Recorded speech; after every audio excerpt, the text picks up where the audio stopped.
Welcome to VBS. அன்பார்ந்த பெற்றோர்களே, அன்பு குழந்தைகளே, மாணவ மாணவிகளே, நம்முடைய முகையூர் பங்கிலே முகையூர் மகிமை மாதா திருத்தலத்தில் இந்த ஆண்டு மே 1 முதல் 7ஆம் தேதி வரை VBS வொகேஷனல் பைபிள் ஸ்கூல் விடுமுறை விவிலிய பள்ளி துவங்க இருக்கிறோம்.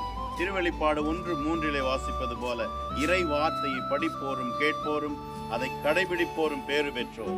எனவே இந்த VBS விடுமுறை விவிலிய பள்ளி LKG முதல் +2 வரை எல்லா மாணவ மாணவிகளும் சேர்ந்து பயன்பெற வேண்டும். பாடல்கள், விளையாட்டுகள், ஆட்டம், பாட்டம், கொண்டாட்டம் என இறை வார்த்தையினுடைய மதிப்பீடுகளை விளையாட்டுகள் மூலம் குழந்தைகளுக்கு கற்றுத்தர இருக்கிறார்கள். எனவே நம் பங்கில் இருக்கின்ற கிளை பங்கில் இருக்கிற எல்லா மாணவ மாணவிகளும் VBSஇல் சேர்ந்து பயன்பெற, இறை வார்த்தையின் ஆசிரியை பெற அன்போடு அழைக்கின்றேன். Welcome. We celebrate VBS. God bless you.